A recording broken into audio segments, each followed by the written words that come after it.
हाय hello नमस्कार, welcome back to my channel at Sugran. चला तर आज बनवूया रक्षाबंधन स्पेशल केसरी पेढा. यासाठी साहित्य लागते आपल्याला. केसरच्या काही काड्या मी कोमट दुधात भिजवून ठेवलेल्या होत्या अर्धा तास आधीच. नंतरनं 2 ते 3 चमचे तूप लागते.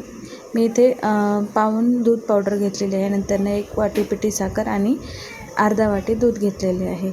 हे सर्व साहित्य आपल्याला पेढ्यासाठी लागते. तर जरा सुरुवात करू. यासाठी जाड बुडाची कढई घ्यायची आहे किंवा कोणतेही पॅन घ्या, पण ते जाड असलं पाहिजे. त्याच्यानंतर त्याच्यामध्ये जे आपण अर्धी वाटी दूध घेतलं होतं ते दूध ओतून घ्यायचं आहे. कढई चांगली तापून दिल्यानंतरच दूध ओता. त्याच्यानंतर त्याच्यात 2 चमचे तूप टाकून घ्या.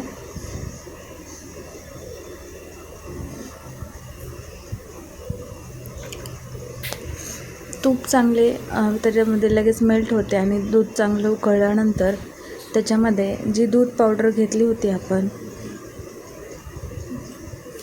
250 ग्रॅम दूध पावडर घेतलेली होती, ती दूध पावडर याच्यामध्ये टाकून घ्यायची आहे आणि चांगली व्यवस्थित मिक्स करायची. यावेळेस गॅस कमी ठेवा.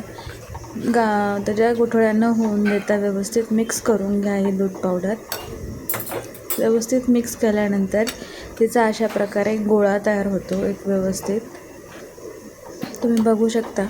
एकदम छान व्यवस्थित मिक्स करत राहायचे कंटिन्युअसली, म्हणजे त्याच्या गाठी होत नाहीत आणि असा छानपैकी मऊसूत असा त्याचा गोळा तयार होतो.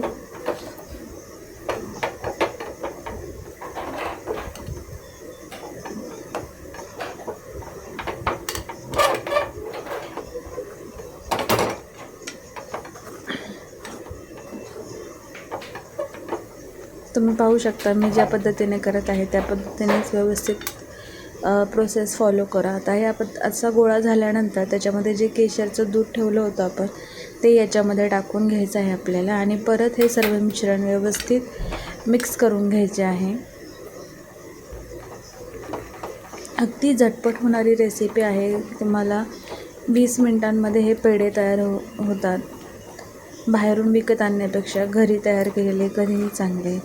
आणि शेवटी रक्षाबंधनाचा सण म्हणजे आपण आपल्या भावाला स्वतःच्या हाताने काहीतरी करून घालतो. हे त्याच्यातही एक वेगळीच मज्जा असते. आता अशा प्रकारे ते दूध आटल्यानंतर असा त्याचा गोळा तयार झाला. त्याच्यानंतर जी अर्धी वाटी साखर जी मी दळून घेतली होती ती टाकून घ्यायची आहे आपल्याला. अर्धी वाटी पिठी साखरच का तर मोठी साखर विरघळायला वेळ लागतो आणि त्याच्यामुळे टाईमही खूप जास्त लागतो आणि कधी कधी ते साखरचे 1-2 कण तसेच राहतात, ते व्यवस्थित लागत नाही पेढ्यामध्ये. म्हणून पिठी साखरच टाकून घ्या. पिठी साखर अशी व्यवस्थित मिक्स करून घ्या. आता कारण थोडंसं यावेळेस गॅस थोडासा मिडियम ठेवा. आपण जो स्लो ठेवला होता तो मिडियम ठेवा, म्हणजे साखर मेल्ट होऊन त्याचा एकदम साखरेला पाणी सुटते आणि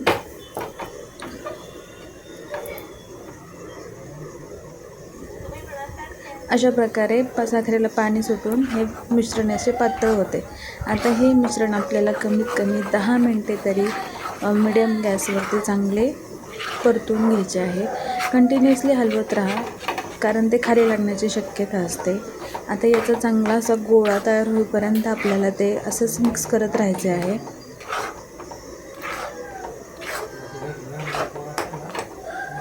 या प्रोसेसला कमीत कमी 10 मिनिटे तरी लागतात.